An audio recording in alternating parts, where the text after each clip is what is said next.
Timor Timur, juga dikenal sebagai Timor Leste, secara resmi Republik Demokratik Timor Leste, adalah sebuah negara di Asia Tenggara. Negara ini berada di sebelah utara Australia dan bagian timur Pulau Timor. Ukuran negaranya adalah 14.950 km persegi. Dili, di pantai utara Timor, adalah ibu kota dan kota terbesarnya. Timor Timur berada di bawah pengaruh Portugis pada abad ke-16, tetap menjadi koloni Portugis sampai tahun 1975. Konflik internal menandakan deklarasi kemerdekaan sepihak dan invasi dan aneksasi Indonesia. Perlawanan berlanjut sepanjang pemerintahan Indonesia, dan pada tahun 1999, keputusan penentuan nasib yang dilakukan PBB, menyebabkan Indonesia melepaskan kendali atas wilayah tersebut. Pada tanggal 20 Mei 2002, Timor Leste menjadi negara berdaulat baru abad ke-21. Pada tahun yang sama, hubungan dengan Indonesia terjalin dan dinormalisasi dengan Indonesia mendukung aksesi Timor Leste ke ASEAN. Negara ini relatif miskin, dengan perekonomian yang sangat bergantung pada sumber daya alam, terutama minyak, dan bantuan asing. Selain minyak, kopi adalah salah satu ekspor terbesar dari hasil pertaniannya. Timor Leste juga tetap menjadi salah satu negara paling tertinggal di dunia, dengan kira-kira hanya 27% dari populasi yang memiliki akses ke internet pada tahun 2017, dan memiliki sejumlah penerbangan internasional langsung dari daerah terdekat seperti Singapura, Bali, dan Darwin.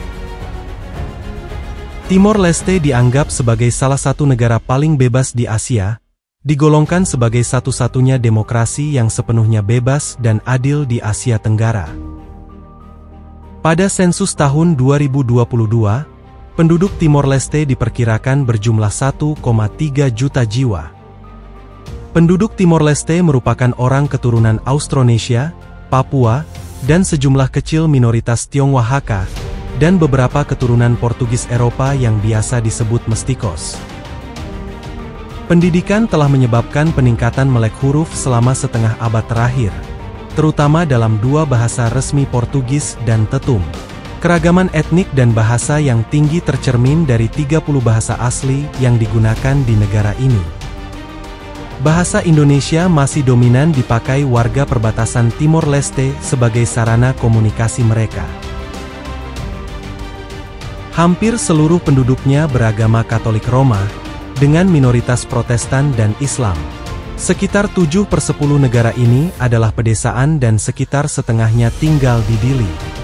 Pertumbuhan ekonomi Timor Leste terbilang masih lambat dibandingkan negara-negara Asia Tenggara. Timor Leste berada di peringkat 152 negara sebagai negara termiskin di dunia dari 193 negara. Selain sangat tergantung secara politik kepada mantan penjajah Portugal, Timor Leste mengadopsi mata uang dolar Amerika Serikat sebagai mata uang resmi negaranya, yang mengakibatkan daya beli rakyat jauh menurun dibandingkan ketika masih menjadi provinsi Indonesia. Pada bulan November 2007, terdapat 11 kecamatan di mana kebutuhan makanan harus disediakan oleh bantuan internasional, dan tidak ada hukum perlindungan hak cipta di Timor Leste. Salah satu proyek jangka panjang yang pernah ada, adalah pengembangan dan eksploitasi minyak bumi dan gas alam bersama dengan Australia di sebelah tenggara perairan Timor. Setelah Revolusi Anyelir, pemerintahan kolonial Portugis memberikan konsesi pada Oceanic Exploration Corporation untuk pengembangan dan eksploitasi tersebut. Namun, hal ini gagal dilaksanakan disebabkan oleh Operasi Seroja pada tahun 1976. Kemudian setelahnya, sumber daya dibagi antara Indonesia dan Australia dengan Perjanjian Celah Timor pada tahun 1989. Saat ini 3 bank asing memiliki cabang di Dili, ANZ National Bank, Banco, dan Bank Mandiri. Di desa Irabere, di dataran tinggi terpencil di distrik Uato Carbau di Timor Leste, sekelompok orang sekitar 40 penduduk desa mengarungi sungai untuk menangkap ikan. Menggunakan jaring kecil yang dilemparkan dengan tangan, mereka berjalan ke hulu di bawah bayangan perbukitan di sekitarnya.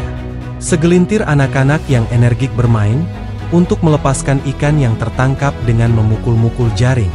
Melihat kejadian itu sepertinya tampak biasa saja, namun sebenarnya adegan tadi merupakan bagian dari Tara Bandu, ritual 3 hari untuk menjaga ekosistem sungai. Tara Bandu adalah pengetahuan warga setempat tentang konservasi dan memperkuat ikatan sosial penduduk desa dan membantu melindungi lingkungan.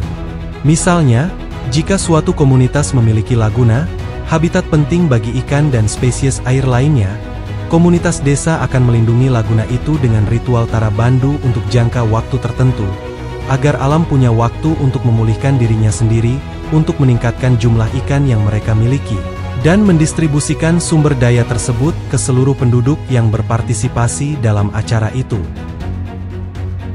Keramah tamahan adalah bagian dari budaya Timor Leste, dan tidak mengherankan jika ditawari makanan atau minuman oleh seseorang yang baru Anda temui. Tarian dan musik adalah bagian dari budaya Timor Leste. Sebagian besar pertemuan sosial seringkali menyertakan pertunjukan band. Menenun keranjang telah menjadi keterampilan di kalangan orang Timor. Mereka menggantung produk yang mereka buat di jalan untuk dijual.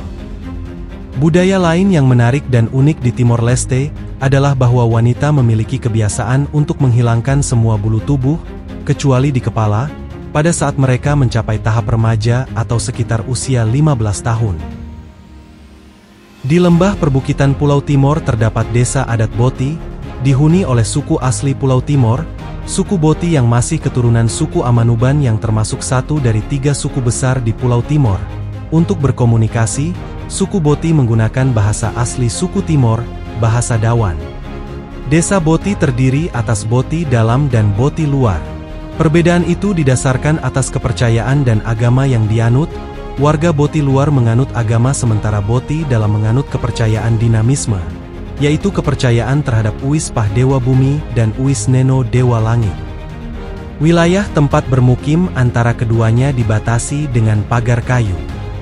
Boti terdiri atas 316 penduduk dengan 76 kepala keluarga yang dipimpin langsung oleh usif yang memiliki kebijakan terkait pendidikan warganya. Tidak semua anak-anak Boti dalam diperbolehkan bersekolah menurut peraturan.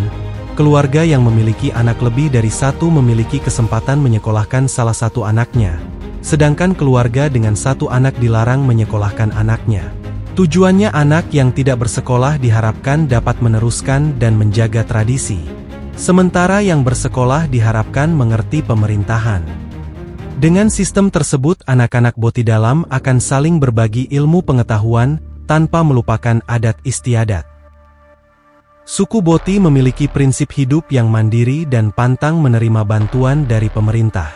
Selain sudah menjadi tradisi dari leluhur, menerima sumbangan dari pihak luar akan menyebabkan warganya malas bekerja karena bergantung pada bantuan. Mulai dari bibit tanaman hingga peralatan hidup merupakan hasil alam sekitar wilayah desa Boti. Hal unik lainnya, ketika menghadapi permasalahan sosial seperti pencurian, seorang pencuri yang tertangkap akan diberikan barang hasil curiannya. Masyarakat Boti percaya bahwa seorang pencuri adalah orang yang membutuhkan. Cara tersebut efektif membantu seseorang menyadari kesalahan atas tindakan mencuri. Suku Boti terkenal dengan kain tenun yang diproduksi secara tradisional berbahan dasar kapas dan pewarnaan menggunakan pewarna alami dari tumbuh-tumbuhan. Bagi perempuan Boti merupakan suatu kewajiban yang harus diajarkan secara turun-menurun, sebagai bentuk menjaga tradisi dari leluhur. Jadi apa pendapat Anda tentang Timur Leste ini? Beritahu kami di komentar di bawah.